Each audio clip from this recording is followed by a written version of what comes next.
Hello students, welcome to filler form YouTube channel. Filler form YouTube channel पे आप सभी NET aspirants का स्वागत है। Here I am Sakshi Goswami for you to teach all of you UGC NET JRF 2022 for paper 2 commerce. तो हमने discuss किया था लास्ट क्लासेस में चैप्टर फर्स्ट जो हमारा है, जो यूनिट नंबर 1 है international business and business environment का, जो चैप्टर नंबर 1 था हमारा international business and it's concept. तो जो हमारी लास्ट 10 क्लासेस हुई थी उनमें हमने उस चैप्टर के बारे में डिस्कस किया था, जिनमें हमने बहुत सारे टॉपिक्स देखे थे, राइट। कौन कौन से थे? इंटरनेशनल बिजनेस का मीन, डेफिनेशन, स्कोप, एडवांटेज, और फिर आपका ग्लोबलाइजेशन, फिर आपके trade barriers, tariff barrier, non tariff barrier. After that हमने मोड्स पढ़े थे कि किस तरीके से कोई कंपनी अंतर्राष्ट्रीय स्तर पर अपनी पहुंच बना सकती है, और साथ ही साथ फिर हमने डिटेल में प्रत्यक्ष विदेशी निवेश, अपने फॉरेन डायरेक्ट इन्वेस्टमेंट की चर्चा भी की थी, राइट स्टूडेंट्स। तो जो स्टूडेंट्स नए हैं वो जाके सारी क्लास इस अच्छे से देख सकते हैं, और उनको मैंने डिटेल में एक्सप्लेन किया है, तो आप उन्हें अच्छे से समझिएगा, ठीक है। तो हम आज की क्लास में फिर क्या चर्चा करेंगे? देखिए स्टूडेंट्स, कोई भी टॉपिक या कोई भी चैप्टर अगर हम पढ़ते हैं तो अगर अपनी तैयारी को बूस्ट करना है तो उसका रिवीजन करना भी मस्ट होता है। मैं आपको ये एडवाइस दूंगी कि जो भी अगर आप एक वीक में पढ़ रहे हैं तो वीकेंड में आप उसे ज़रूर रिवाइज किया कीजिए। जो भी टॉपिक, जो भी यूनिट आप पढ़ रहे होते हैं तो वीक में एक दिन ऐसा डिसाइड कर लीजिए कि जो आपने पूरे वीक में पढ़ा है ना वो आपको रिवाइज करना ही करना है, और उसके क्या करने हैं? प्रैक्टिस MCQs, ठीक है। तो इसी तरीके से मैं भी आपको तैयारी करवा रही हूँ। हमारा 1 चैप्टर कंप्लीट हो चुका है, तो आज हम इसकी क्या करेंगे? आज हम करेंगे इसके प्रैक्टिस क्वेश्चंस। ओके स्टूडेंट्स, तो जो भी टॉपिक्स अभी तक हमने पढ़े हैं उन सबके क्वेश्चंस आज हम यहाँ पे डिस्कस करने वाले हैं। मैं आपके लिए सारे टॉपिक्स में से जो मेन क्वेश्चंस हैं, मेन 15 क्वेश्चंस मैं यहाँ पे आपके लिए लेकर आई हूँ, जिनके बारे में आज हम बात करेंगे। मैं आपको क्वेश्चंस पुट करूँगी और आंसर आपको देना है, ठीक है। पर्टिकुलर टाइम में आपको आंसर देना है, उसके बाद मैं आपको एक्सप्लेन करूँगी आंसर को, ठीक है स्टूडेंट्स। तो शुरू करते हैं। और यहाँ पे मुझे आपको एक इन्फॉर्मेशन भी देनी थी। सबसे पहले तो ये फिलर फॉर्म की वेबसाइट और एप्लीकेशन है, जाके आप डाउनलोड कर सकते हैं। साथ ही साथ पेपर 2 की मोस्ट प्रोबेबली सारी क्लासेस, जो सारे सब्जेक्ट्स हैं उनकी क्लास शुरू हो चुकी है। तो ये सारे पेपर्स हैं और उनके टाइमिंग्स हैं, तो आप शेड्यूल अपने के अकॉर्डिंग अपनी क्लासेस के लिए प्रिपेयर रह सकते हैं और क्लासेस ले सकते हैं, जो स्टूडेंट्स जिस सब्जेक्ट की तैयारी कर रहे हैं UGC नेट के रिगार्डिंग। अब हम बात करते हैं जो इन्फॉर्मेशन मुझे आपको देनी है उसके बारे में, ठीक है स्टूडेंट्स। देखिए, आप सबकी ये बहुत ज़्यादा क्वेरी रहती है कि मैम हमारी क्लास में हमें आंसर्स नहीं दे पाती हैं, साथ ही साथ हमारे क्वेश्चंस का मतलब जो हम क्वेश्चंस पूछते हैं, जो हमारे डाउट्स रहते हैं उनका क्लियरिफिकेशन नहीं हो पाता है। तो इसलिए फिर मैंने सोचा है कि क्यों ना आप सभी के साथ क्या रखा जाए, एक गूगल मीट रखा जाए, ठीक है। तो टाइम अब नोट डाउन कर सकते हैं। आज है सैटरडे, आज हम करेंगे प्रैक्टिस क्वेश्चन, और कल संडे को हमारी क्लास नहीं होती है, बट हम क्या करेंगे, गूगल मीट रखेंगे, जिसमें जो भी UGC नेट JRF कॉमर्स के रिगार्डिंग आपके डाउट्स हैं वो आप मुझसे गूगल मीट में पूछ सकते हैं, ठीक है स्टूडेंट्स। और इसका लिंक आपको कहाँ पे मिलेगा? इसका लिंक आपको मिल जाएगा जो हमारा कॉमर्स का टेलीग्राम चैनल बना हुआ है ना फिलर फॉर्म पे, वहाँ पे आपको लिंक अवेलेबल हो जाएगा। और जो टेलीग्राम की चैनल की लिंक है वो आपको नीचे डिस्क्रिप्शन में मिल जाएगी, तो उस लिंक को आप प्रेस करके वहाँ से आप संडे को नाइट में 9 PM आपकी क्या होगी, गूगल मीट होगी, तो आप सभी ज्वाइन कर लेना, ठीक है स्टूडेंट्स। तो ये हो गई आपकी इन्फॉर्मेशन, तो आप अपने जो भी डाउट्स हैं वो यहाँ पे क्लियर हो जाएंगे। अब हम बात कर लेते हैं हमारे क्वेश्चंस की, राइट। आज जो क्वेश्चंस मैं आपके लिए लेकर आई हूँ वो है हमारे ये वाले टॉपिक्स जो है आपका FDI प्रत्यक्ष विदेशी निवेश और कुछ इंटरनेशनल बिजनेस से रिलेटेड, और हमने पढ़े थे मोड्स ऑफ इंटरनेशनल बिजनेस की किस तरीके से किन तरीकों से अंतर्राष्ट्रीय व्यापार किया जाता है, अंतर्राष्ट्रीय व्यवसाय किया जाता है, और साथ ही साथ ग्लोबलाइजेशन वैश्वीकरण। तो इन 4 टॉपिक्स के मेन जो क्वेश्चंस हैं जो पुटअप हो सकते हैं आपके एग्जाम पॉइंट ऑफ व्यू से, तो मैं आपके लिए लेके आई हूँ। तो स्टार्ट करें। तो ये आ रहा है आपके सामने फर्स्ट नंबर क्वेश्चन, इसको अच्छे से रीड आउट कीजिए और जल्दी से मुझे बताइए कि which one is your correct answer. So what is globalisation is beneficial for firms because वैश्वीकरण किसी भी फर्म या कंपनी के लिए लाभदायक है। क्यों लाभदायक है? ये 4 ऑप्शंस आपको दिए गए हैं। It opens up new market opportunity, ये बाजार के नए अवसर खोलता है। It protects them against foreign competition, ये उन्हें विदेशी प्रतिस्पर्धा से बचाता है। It questions them from the effects of events in other countries, यह उन्हें अन्य देशों में होने वाली घटनाओं के प्रभाव से बचाता है। It increases the risk and uncertainty of operating in a globalising world economy, यह वैश्वीकृत विश्व अर्थव्यवस्था में संचालन के जोखिम और अनिश्चितता को बढ़ाता है। तो बताइए अब कि why globalisation is important for firm. Let's start. हर एक ऑप्शन को ध्यान से पढ़िए और फिर जो आपको सबसे इफेक्टिव जो आंसर लगता है, सबसे इफेक्टिव, उसको आपको टिक करना है और बताना है ma'am this is answer. Your options are A, B, C, D and which one is your correct answer? Tell me all of students जो भी क्लासेस ले रहे हैं, आई होप उनके लिए ये बहुत इजी क्वेश्चन है and you can do right. I am waiting for your response.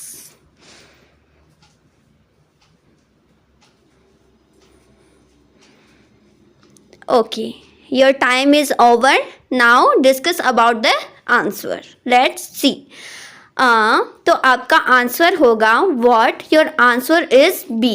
It protects them against foreign competition. Globalisation सबसे ज़्यादा महत्वपूर्ण क्यों है? क्योंकि ये क्या करता है, ये प्रोटेक्ट करता है उन्हें, जो विदेशी प्रतिस्पर्धा है उससे प्रोटेक्ट करने में काम करता है। इसलिए किसी भी फर्म के लिए ये क्या हो गया, ये बहुत ज़्यादा बेनिफिशियल रहता है। इन 4 ऑप्शंस में से सबसे इफेक्टिव जो ऑप्शन है वो आपका बी है और वही आपका करेक्ट आंसर है। आई होप जिन स्टूडेंट्स का सही है वेरी गुड, और जिनका नहीं सही है तो वो उन और प्रैक्टिस करेंगे और फिर उनको सही करेंगे। ठीक है स्टूडेंट्स, चलो अब बात करते हैं नेक्स्ट क्वेश्चन की। Your next question is globalisation is term used. वैश्वीकरण एक ऐसा टर्म है जो उपयोग करता है to describe the process of removal of restriction. कुछ जो प्रोसेस हैं उन पे रेस्ट्रिक्शन यानी प्रतिबंध हटाने के लिए ग्लोबलाइजेशन का यूज़ किया जाता है। तो वो कौन सी ऐसी टर्म्स हैं जिनमें से हम रेस्ट्रिक्शन, मतलब कोई देश क्या करता है, प्रतिबंध हटाता है। किन किन पे वो प्रतिबंध हटाता है? जब एक देश अपने यहाँ पे वैश्वीकरण की स्थिति चाहता है। ठीक है स्टूडेंट्स, आई होप क्वेश्चन समझ में आ गया है कि अगर देश अपने यहाँ पे वैश्वीकरण चाहता है, ग्लोबलाइजेशन चाहता है अपनी कंट्री में, तो कौन सी ऐसी 2 टर्म्स हैं जिनमें से वो क्या करेगा, प्रतिबंध हटा देगा। तो क्या वो आपका विदेशी व्यापार है, वो विदेशी व्यापार से प्रतिबंध हटाएगा, वो निवेश से प्रतिबंध हटाएगा, या दोनों से प्रतिबंध हटाएगा, या फिर किसी में से भी प्रतिबंध नहीं हटाएगा। तो आप मुझे बताइए कि ग्लोबलाइजेशन किन किन में से प्रतिबंध हटाता है। चलिए,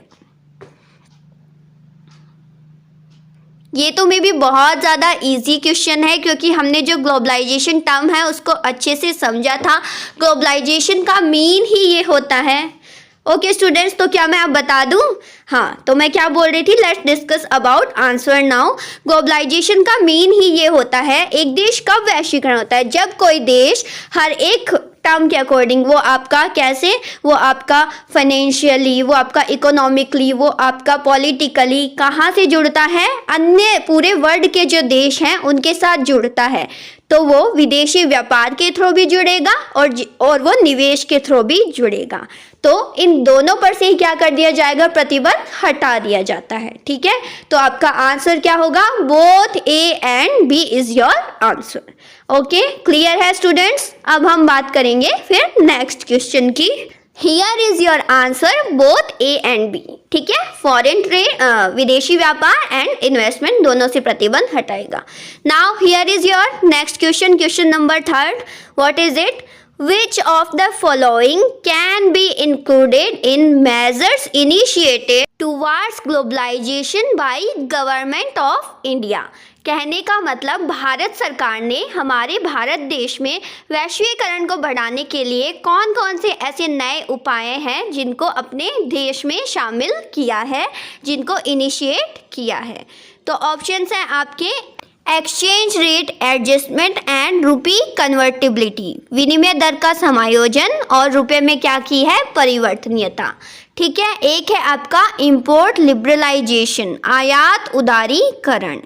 both A and B and none of the above. अब बताइए इन टर्म्स में से कौन सी जो नए उपाय हैं वो शुरू किए हैं हमारी भारत सरकार ने वैश्वीकरण को बढ़ाने के लिए, यानी अपने देश को अन्य वर्ल्ड के जो पूरे वर्ल्ड के जो अन्य देश हैं उनसे जोड़ने के लिए कौन कौन से उपाय किए हैं। तो बताइए स्टूडेंट्स क्या होगा इसका आंसर, ऑप्शन ए, बी, सी और डी। जो स्टूडेंट्स ने अच्छे से समझा है, आई होप उनको बहुत इजी लग रहे होंगे क्वेश्चंस। देखिए स्टूडेंट्स, क्वेश्चंस ऐसे ही पुटअप होते हैं, बस क्या करते हैं वो एनटीए जो नेट के एग्ज़ाम में क्या होता है, जो आपके ये होते हैं ना ऑप्शंस, ऐसे तरीके के देते हैं, ऐसे लगता है चारों ही सही हैं या चारों ही गलत हैं। ठीक है, तो आपको क्वेश्चंस जो ऑप्शंस होते हैं उन पे थोड़ा देख के और फिर अच्छे से मुझे पता है यहाँ पे किस में कन्फ्यूज़न हो रही है, आई नो वेरी वेल, कि आयात उदारीकरण मतलब इंपोर्ट में लिबरलाइजेशन करेंगे वैश्वीकरण को बढ़ाने के लिए, या फिर सिर्फ हो रही है ना, हो रही है, आई नो। चलो चलो बताओ जल्दी सब। तो अब चलो डिस्कस कर लेते हैं क्वेश्चन नंबर 3rd को भी। ठीक है स्टूडेंट्स, वेरी गुड, जिन्होंने बिल्कुल करेक्ट बताया है। यहाँ पे आपका आंसर होगा correct, both A and B, दोनों ए और बी। अब कहेंगे कि मैम आयात उदारीकरण को बढ़ाने के लिए भी क्यों? देखिए ग्लोबलाइजेशन में क्या होता है, एक देश चाहता है अन्य देशों के साथ जुड़ाव बनाना, तो वो अन्य देशों के साथ व्यापार करना चाहेगा या नहीं चाहेगा, तो वो आयातों में भी थोड़ा बहुत उदारीकरण करेगा। यानी अगर हम इम्पोर्ट करना चाह रहे हैं तो उसमें प्रशुल्क टैरिफ क्या करेगा, कम लगाएगा। और साथ में फर्स्ट तो आपका सही है ना। ठीक है, समझ में आ गया अच्छे से। तो आपके बोथ ए एंड बी दोनों इसमें क्या होगा, करेक्ट आंसर होगा। आई होप क्लियर है स्टूडेंट्स। अब हम बात कर लेते हैं हमारे क्वेश्चन नंबर 4 की। तो here your answer is both A and B. ठीक है, now your question number 4, which of the following types of FDI includes creation of new assets and production facility in the host country? निम्नलिखित में से किस प्रकार के FDI में नई संपत्ति का निर्माण शामिल है? मतलब कहने का ये है कि कौन सी ऐसी आपकी टर्म होगी, कौन सा तरीका होगा जिससे नए सिरे से क्या किया जाता है, होस्ट कंट्री किसी अन्य देश में जाके व्यापार शुरू किया जाता है। तो ये टर्म नए सिरे से मैंने बहुत बार आपको बताई है, अच्छे से मैंने कहा था स्टूडेंट्स ध्यान रखिएगा कि नए सिरे से जब हम शुरू करते हैं तो वो कौन सा निवेश आपका कहलाता है, मुझे जल्दी से बताओ। ये क्वेश्चन सभी का राइट होना चाहिए, बहुत ज़्यादा इजी क्वेश्चन है और हमने इसके बारे में काफ़ी बार मैं आपको बता चुकी हूँ, राइट। तो जल्दी से मुझे बताइए करेक्ट आंसर इसका।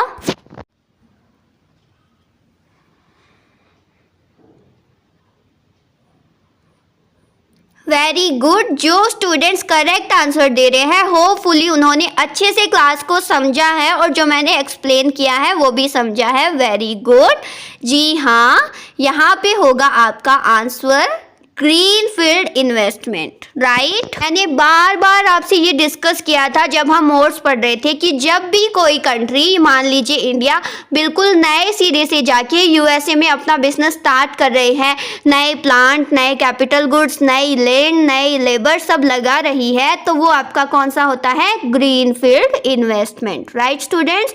तो आपके क्वेश्चन नंबर 4 का आंसर होगा answer number C, option number C, green field investment, green field investment, right students. I hope clear है सभी को क्वेश्चन नंबर 4। अब हम आगे बढ़ते हैं हमारे क्वेश्चन नंबर 5 की ओर। तो ये था आपका answer green field investment, option number C. Now let's discuss about question number 5, ठीक है।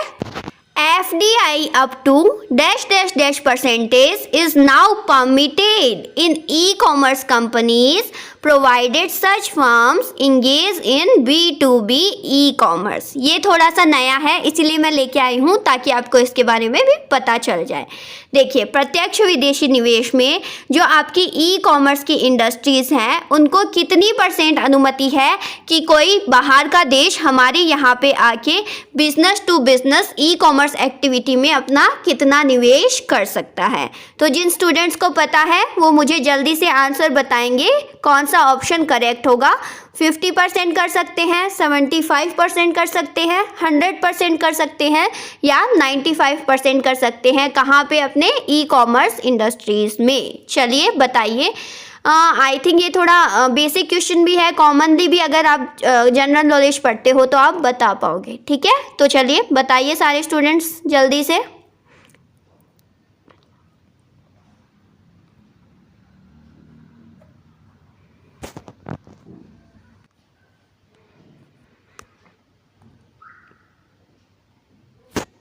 तो चलिए अब मैं आपको बता देती हूँ कि आपकी जो ई कॉमर्स इंडस्ट्रीज़ है उनमें बाहर का कोई भी देश आपके भारत में आके बिजनेस टू बिजनेस समझ गए ना। यानी कि क्या हो रहा है कि एक वहाँ बाहर के देश की कोई बिजनेस कंपनी, कोई कंपनी यहाँ के आके इंडिया की कंपनी के साथ क्या कर रही है? निवेश कर रही है, अपना व्यापार और ज़्यादा एक्सटेंड कर रही है। तो कितने % तक कर सकती है वो कर सकती है स्टूडेंट्स, ऑप्शन नंबर सी, 100% तक वो निवेश कर सकती है आपका business to business e commerce industries में। आई होप क्लियर है। तो इसको ध्यान में रखिएगा कि 100% आपका क्या कर सकती है? निवेश कर सकती है कोई बाहर की कंपनी आके। तो यहाँ पे आपका आंसर होगा option number C, 100%। I hope clear है। अब हम बात करते हैं क्वेश्चन नंबर 6 की। तो देखिए क्वेश्चन नंबर 6 क्या कह रहा है। Government has raised FDI level in brownfield pharma to what % under the automatic route to attract capital and technologies in the pharmaceutical sector। ये भी थोड़ी नई टर्म है, आई नो। चलिए इसे समझते हैं। क्या कह रहा है ये क्वेश्चन कि जो हमारी भारत की सरकार है, आप फार्माक्यूटिकल तो सब जानते होंगे, जो मेडिसिन क्या करते हैं, बनाती है वो इंडस्ट्री, राइट। तो उसको कितना % तक ऑटोमेटिक रूट से, यानी कि उनको अगर मान लीजिए कोई बाहर की कंपनी, फार्मेसी कंपनी हमारे इंडिया में आके निवेश करना चाहती है तो उसे विदाउट परमिशन, उसे भारत सरकार से परमिशन लेने की भी ज़रूरत नहीं है, वो अपनी मर्जी से ऑटोमेटिक रूट से कितने % तक इंडिया में आके निवेश कर सकती है। यहाँ भारत सरकार ने कितनी छूट, कितने % की छूट यहाँ पे दी है, तो आप मुझे बताएंगे कितने % की छूट दी हुई है।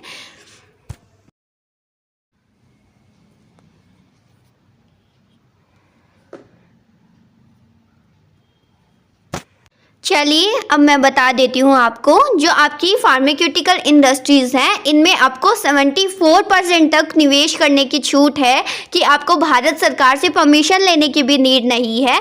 74% तक आप कोई बाहर की फार्मेसी कंपनी आके इंडिया में इन्वेस्ट कर सकती है ऑटोमेटिक रूट से। कहने का मतलब अपने आप वो कर सकती है, उसे परमिशन लेने की ज़रूरत नहीं है। कितना % निवेश करने तक? 74% निवेश करने तक। ठीक है स्टूडेंट्स, आई होप क्लियर है। तो here the answer is A 74%। Now we will talk about next question.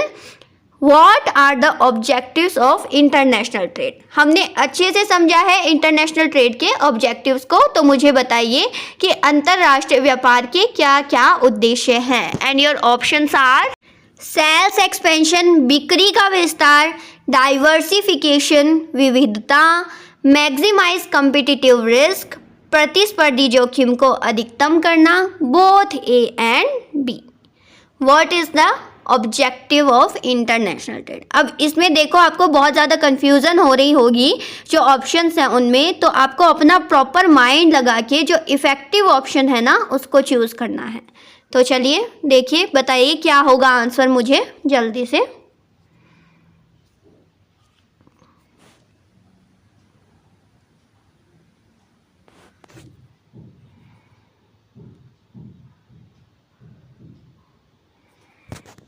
देखिए, अगर आप पॉजिटिवली आंसर के ऑप्शंस को रीड करेंगे, मीन्स टू से कि व्हाट आर द ऑब्जेक्टिव्स, क्या क्या हो सकते हैं, तो अब नेगेटिव तो होगा नहीं। मीन्स कोई भी जो देश है वो अंतर्राष्ट्रीय व्यापार के थ्रू अपने जोखिम को, प्रतिस्पर्धी जोखिम, कंपटीशन को तो ज़्यादा करना नहीं चाहेगा, तो ये तो आपका ऑलरेडी क्या हो गया, रॉन्ग हो गया। फिर आपका होता है सेल्स एक्सपेंशन, बिक्री विस्तार। हाँ, अंतर्राष्ट्रीय व्यापार के माध्यम से कोई देश बिक्री का विस्तार, अपने यहाँ का जो सेल्स है उसको बढ़ाना चाहेगा। क्यों नहीं बढ़ाना चाहेगा, ज़रूर बढ़ाना चाहेगा। साथ ही साथ डाइवर्सिफिकेशन, विविधता, यानी एक प्रोडक्ट तो आपको सिर्फ इंडिया का मिल रहा है और अब अलग अलग जो फॉरेन कंट्रीज हैं उनके प्रोडक्ट भी आपको अवेलेबल हो रहे हैं, तो क्या हो रही हैं, कंज्यूमर्स के पास बहुत सारे ऑप्शंस हैं, मतलब उनके पास बहुत सारी विविधताएं अवेलेबल हैं। तो क्या ये भी उद्देश्य हो सकता है? जी हाँ मैम, क्यों नहीं हो सकता। तो क्या होंगे आपके, both A and B, sales expansion and diversification. आपका बिक्री का विस्तार और विविधता, ये दोनों आपके क्या होंगे, आंसर होंगे। आई होप ये क्वेश्चन भी क्लियर है आप सभी को। तो here your answer is D, both A and B. ठीक है, अब बात करते हैं हमारे नेक्स्ट क्वेश्चन नंबर 8 की। A global company is sometime called, वैश्विक कंपनी को और किस नाम से बुलाया जा सकता है। देखने में बहुत इजी क्वेश्चन है, पर जब आप ऑप्शन पढ़ेंगे तो आप फिर कंफ्यूज होंगे, आई नो। देखते हैं ऑप्शन भी।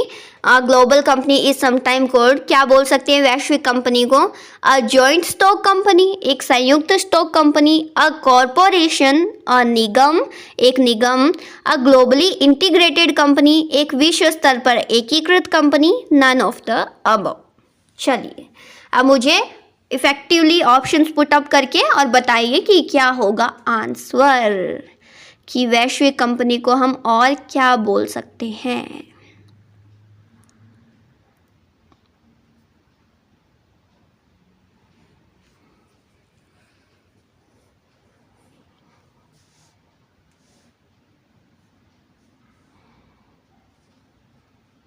तो चलिए let's discuss about it also. अब देखिए, ये सी नंबर ऑप्शन में तो आपकी वैश्विक कंपनी क्या होती है इसकी परिभाषा ही दे दी। तो कोई भी स्टूडेंट जिसने अच्छे से ग्लोबलाइजेशन को समझा होगा वो बोलेगा हाँ एकीकृत कंपनी मीन्स यही बोलेंगे ना, but no students, here the right answer is your option number B, निगम। एक वैश्विक कंपनी को हम क्या बोल सकते हैं, अ कॉरपोरेशन भी हम बोल सकते हैं। तो ध्यान में रखिएगा इसको। हियर आपका आंसर होगा option number B, a corporation. I hope clear है। अब बात करते हैं क्वेश्चन नंबर 9 की। International trade brings developing countries in contact with, ये भी बहुत अच्छा क्वेश्चन है कि अंतरराष्ट्रीय व्यापार से जो डेवलपिंग कंट्री है वो किसके साथ इंटरेक्ट होके काम करती है, इन कॉन्टैक्ट विद डेवलप्ड नेशंस, विकसित राष्ट्र के साथ, अंडर डेवलप्ड कंट्रीज, अविकसित देशों के साथ, लो डेवलप्ड कंट्रीज, निम्न विकसित देशों के साथ, या फिर ऑल ऑफ द अबव, सभी के साथ। जो डेवलपिंग कंट्रीज हैं उनका किसके साथ ज़्यादा संपर्क इसमें होता है या वो करना चाहती है। चलिए जल्दी से मुझे आंसर बताइए, आई एम वेटिंग।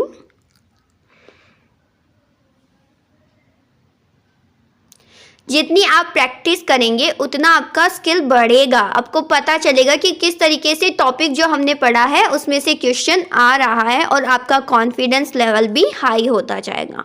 तो practice is must students. Okay, so let's discuss about the question and answer. Here your answer will be, जो डेवलपिंग कंट्रीज है वो किसके साथ ज़्यादा कांटेक्ट करेंगी? लो डेवलप्ड कंट्रीज के साथ, निम्न विकसित देशों के साथ वो क्या करेंगी? अपना ज़्यादा से ज़्यादा इंटरनेशनल ट्रेड को बढ़ाएगी। अब पूछेंगे आप मैम क्यों बढ़ाएंगी? मतलब निम्न विकसित देशों के साथ मतलब डेवलप्ड कंट्रीज के साथ नहीं बढ़ाएंगी। अरे डेवलपिंग कंट्रीज की बात हो रही है, जो खुद अभी विकासशील देश हैं वो किसके साथ ज़्यादा व्यापार करना चाहेंगे? वो जो निम्न विकसित देश हैं उनके साथ ही तो व्यापार करना चाहेंगे, ताकि वो ज़्यादा से ज़्यादा उन देशों में क्या कर सके? अपना एक्सपोर्ट कर सके। जिनके पास ऑलरेडी संसाधन अवेलेबल है, जो अपना खुद प्रोडक्शन कर पा रहे हैं, वो हमारा सामान क्यों निर्यात मतलब हमारे यहाँ से क्यों खरीदेंगे? जो निम्न विकसित देश हैं वो ही तो हमसे परचेज करना चाहेंगे ना, तो हम क्या करेंगे? उनको एक्सपोर्ट करना चाहेंगे और वहाँ से हमें सस्ते में अगर सामान मिल रहा है तो हम वहाँ से इंपोर्ट करना भी चाहेंगे, राइट? तो हम किनके साथ भी कांटेक्ट करना चाहेंगे? जो हमारे निम्न विकसित देश हैं उनके साथ भी। ठीक है स्टूडेंट्स, तो here your answer is option number C, निम्न विकसित देश, low developed countries. Now let's discuss about our question number 10th। What is your question number 10th?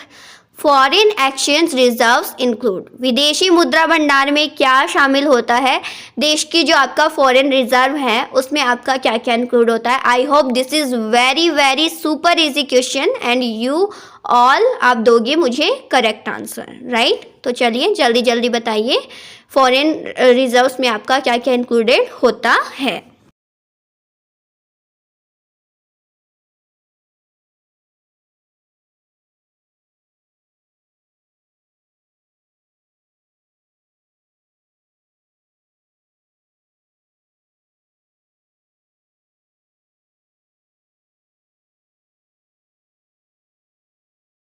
तो जो भी स्टूडेंट्स एकदम करेक्ट आंसर दे रहे हैं, वेरी गुड।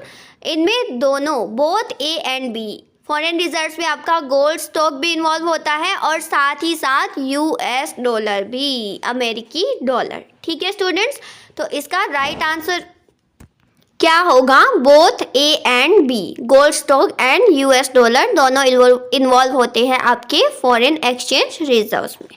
आई होप बहुत इजी क्वेश्चन है और क्लियर भी है। ठीक है students, so here your answer is C, both A and B. Now let's discuss about our 11th number question. Here the question is, which of the following are the type of exporting? इनमें से कौन कौन से निर्यात के प्रकार है?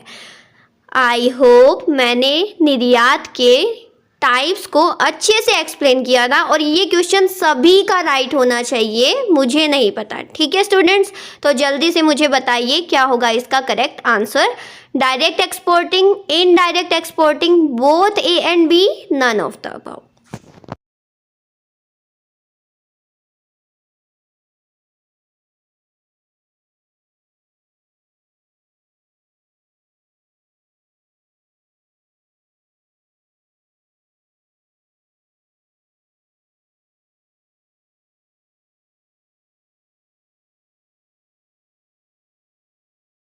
Very good very good very good, जिन्होंने भी करेक्ट आंसर दिया है, दोनों टाइप से इसके, डायरेक्ट एक्सपोर्टिंग भी निर्यात का यानी एक्सपोर्टिंग का ही पार्ट है और इनडायरेक्ट एक्सपोर्टिंग भी। अब मुझे बताइए जल्दी से फर्क क्या इन दोनों में? विच one is direct and which one is indirect exporting? Direct exporting में क्या होता है?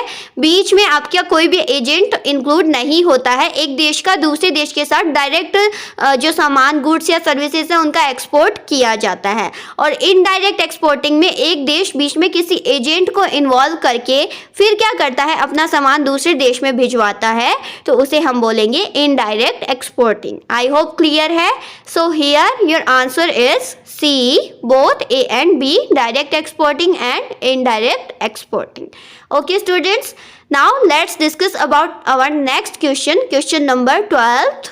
So the question is, which of the following are not included in modes of entry into an international business? निम्नलिखित में से कौन से प्रवेश के तरीके हैं जो अंतर्राष्ट्रीय बिजनेस में शामिल नहीं है? हमने अच्छे से हर एक जो पॉइंट है, टाइप्स हैं कि कौन कौन से मोड्स होते हैं, समझा है। तो अब आपको बताना इनमें से कौन सा नहीं है। ध्यान रखना, नॉट कौन सा नहीं है, ठीक है। Exporting, licensing, importing and franchising. This is also an easy question and I know you can do all of you, right?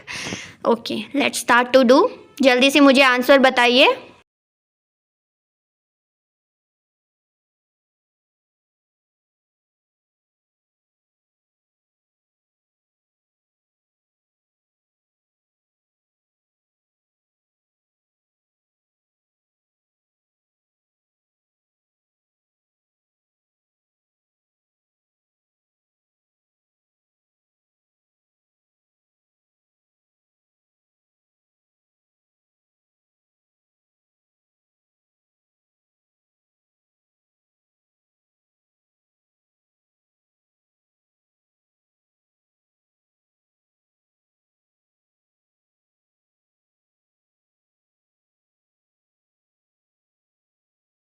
Very good students, जिन्होंने भी करेक्ट आंसर दिया है। देखिए यहाँ पे एक्सपोर्टिंग के थ्रू हम क्या कर सकते हैं, दूसरे देश में यानी अंतर्राष्ट्रीय व्यापार में हम प्रवेश कर सकते हैं। लाइसेंसिंग हमने अच्छे से पढ़ा था, लाइसेंसिंग के थ्रू भी बढ़ सकते हैं। फिर है आपका फ्रेंचाइजिंग के थ्रू भी हम निवेश कर सकते हैं, राइट। बट क्या importing is the part of modes of entry? No ma'am, importing is not part. So here your right answer is option number C, importing is not included in modes of entry into an international business, ठीक है। तो आपका जो आयात है वो शामिल नहीं होता है एक अंतर्राष्ट्रीय व्यापार के प्रवेश के तरीकों में, ठीक है स्टूडेंट्स। आई होप क्लियर है। So here your answer is option number C, importing, आयात। Okay students, now let's discuss about question number 13 and here the question is which of the following can not be advantage of licensing? इन सब में से licensing का कौन सा क्या नहीं है? निम्नलिखित में से कौन लाइसेंसिंग का लाभ नहीं उठा सकता है? कौन नहीं उठा सकता है, मतलब कि कौन सा बेनिफिट नहीं है, लाइसेंसिंग का एडवांटेज नहीं है, ठीक है। तो it has low financial risk, इसमें कम वित्तीय जोखिम होता है। ओके, इट अवॉइड टैरिफ्स, इससे टैरिफ से भी बच सकते हैं, ठीक है। It has possibility of creating future competitor, इसमें भविष्य के प्रतियोगी बनाने की संभावना है, ठीक है।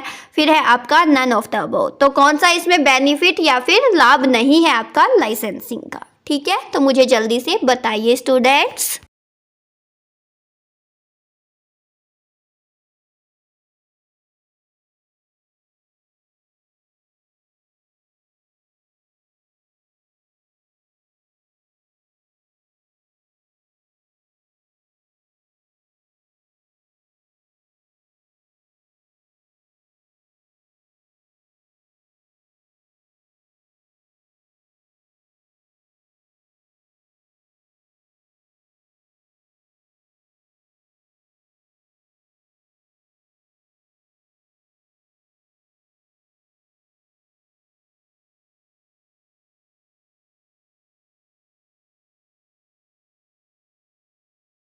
वेरी गुड, जिन्होंने भी करेक्ट आंसर दिया है। देखिए यहाँ पे आपका बेनिफिट है, लाइसेंसिंग के माध्यम से आपका जो फाइनेंशियल रिस्क है वो कम हो जाता है, हो ही जाता है, यू नो वेरी वेल। और साथ में हम टैरिफ से भी बच सकते हैं क्योंकि हमें अलग से प्रशुल्क नहीं देना पड़ता है।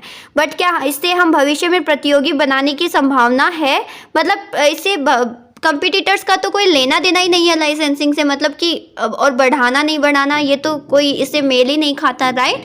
तो हियर आपका कौन सा सही होगा, ऑप्शन नंबर सी, ठीक है students. It has possibility of creating future competitor, ये इसका एडवांटेज नहीं है लाइसेंसिंग का, ठीक है।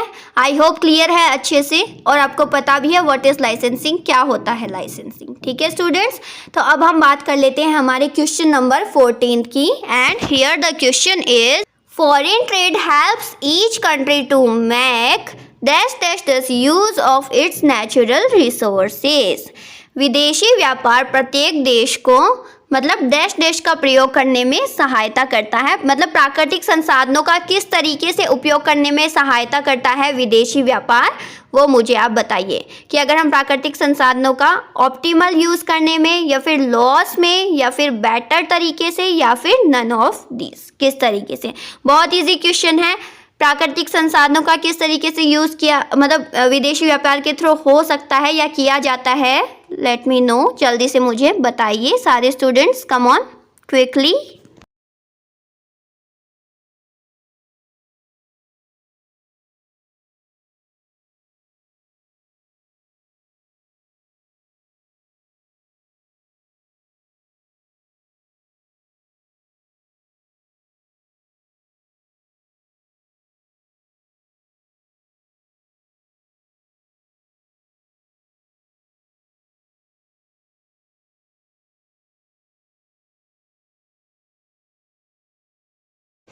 वेरी गुड, जिन्होंने भी दिया है आंसर ऑप्शन नंबर ए, उनका है बिल्कुल करेक्ट। हियर द ऑप्टिमल यानी प्राकृतिक संसाधनों का हम क्या करते हैं, इष्टतम उपयोग करते हैं कि उनका अच्छे से हम यूटिलाइज कर पाते हैं प्राकृतिक संसाधनों की विदेशी व्यापार के द्वारा। तो यहाँ पे आपका question number option number A optimal यानी इष्टतम क्या होगा, करेक्ट होगा। आई होप क्लियर है अच्छे से। बहुत ही बेसिक और इजी क्वेश्चन है, बस इनको घुमा के दे दिया जाता है और स्टूडेंट्स का दिमाग भी घूम जाता है, बट आई होप आप प्रैक्टिस करेंगे तो आप इजीली इनको कर पाएंगे। अब हम चलते हैं हमारे लास्ट क्वेश्चन पे, question number 15. Let's discuss about it also. And here the question is, which of the following are major objectives that engage companies in international business? निम्न में से कौन से प्रमुख ऐसे उद्देश्य हैं जो अंतर्राष्ट्रीय व्यापार के माध्यम से कंपनियों को संलग्न करते हैं? तो बताइए मुझे। टू एक्सपेंड सेल्स, अपनी बिक्री की विस्तार करने के लिए। टू एक्वायर रिसोर्सेज, संसाधनों को भी हासिल करने के लिए। To diversify sources of sales and supplies, बिक्री और आपूर्ति के स्रोतों में विविधता लाने के लिए। And all of the above. So which one is correct option? Tell me students quickly.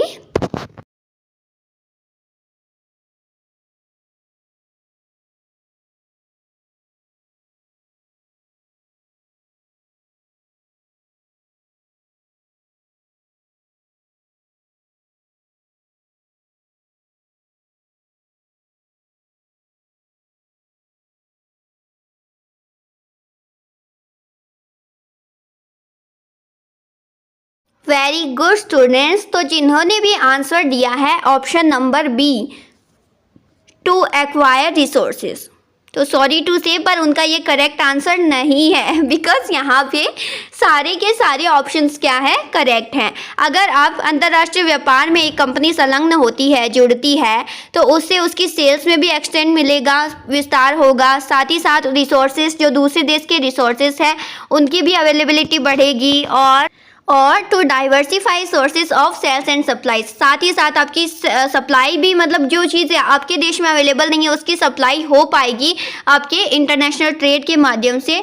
तो ये सभी जो पॉइंट्स हैं ये आपके क्या होते हैं, ऑब्जेक्टिव्स होते हैं इंटरनेशनल बिजनेस के। ठीक है स्टूडेंट्स, आई होप क्लियर है अच्छे से। तो यहाँ पे आपका जो करेक्ट ऑप्शन होगा वो होगा option number D, all of the above. ठीक है स्टूडेंट्स, तो ये थे हमारे आज के जो चैप्टर नंबर 1 के टॉपिक्स हैं, globalisation, international business, FDI, modes of international business. इन सभी के रिगार्डिंग मैं आपके लिए लेके आई थी एक्सपेक्टेड एंड प्रैक्टिस क्वेश्चन। ठीक है स्टूडेंट्स, अब नेक्स्ट क्लास से हम बात करेंगे आगे के टॉपिक्स की। तो आई होप अच्छे से आपको चैप्टर नंबर 1 क्लियर हुआ हो, और अगर आपको कोई भी डाउट हो UGC net JRF 2022 paper 2 commerce के रिगार्डिंग, तो हम आपके लिए लेकर आ रहे हैं संडे को 9 PM गूगल मीट, जहाँ पे कॉमर्स के सभी नेट एक्सपीरियंस आके मुझसे जुड़ सकते हैं और अपने डाउट्स मुझसे डिस्कस कर सकते हैं। हम मिलके उनका सॉल्यूशन ढूंढेंगे और उनको क्या करेंगे, सारे डाउट्स को क्लियर करेंगे। ठीक है स्टूडेंट्स, और मैंने बता दिया है लिंक आपको कहाँ पे मिल जाएगा, टेलीग्राम चैनल है जो फिलर फॉर्म का कॉमर्स का, वहाँ पे आपको मिल जाएगा। और टेलीग्राम चैनल का लिंक कहाँ से मिलेगा, नीचे डिस्क्रिप्शन में आपको मिल जाएगा। तो स्टूडेंट्स, तो आज की क्लास में सिर्फ इतना ही, मिलेंगे नेक्स्ट क्लास में, ठीक है। अगर आपको वीडियो अच्छी लगी हो, सारे प्रैक्टिस क्वेश्चन आपको इफेक्टिव लगे हो, तो प्लीज़ वीडियो को लाइक कर देना, चैनल को सब्सक्राइब कर देना और अपने दोस्तों के साथ भी एमसीक्यूज शेयर कीजिएगा, क्योंकि ये सभी एस्पिरेंट्स के लिए बहुत ज़्यादा बेनिफिशियल है, ठीक है स्टूडेंट्स। और साथ ही साथ बेल आइकन प्रेस कर लेना ताकि आपको क्लासेस के टाइम टू टाइम नोटिफिकेशंस मिलते रहें, ठीक है स्टूडेंट्स। और जो आपकी क्लासेस होती हैं, इनके सारे पीडीएफ और नोट्स कहाँ पे मिलेंगे आपको, ये हमारे व्हाट्सएप के हैं, व्हाट्सएप ग्रुप है और साथ ही साथ टेलीग्राम चैनल है और साथ ही साथ आपका इंस्टाग्राम चैनल है, तो इनको जाके फॉलो कर लीजिए। आपको वेबसाइट पे सारे के सारे क्या मिल जाएंगे, पीडीएफ और नोट्स मिल जाएंगे। यहाँ पे ये वेबसाइट मेंशन है और जो सारी सोशल साइट्स हैं वो भी मेंशन है, ठीक है स्टूडेंट्स। आज की क्लास में सिर्फ इतना ही, मिलते हैं नेक्स्ट क्लास में। Thank you so much, bye.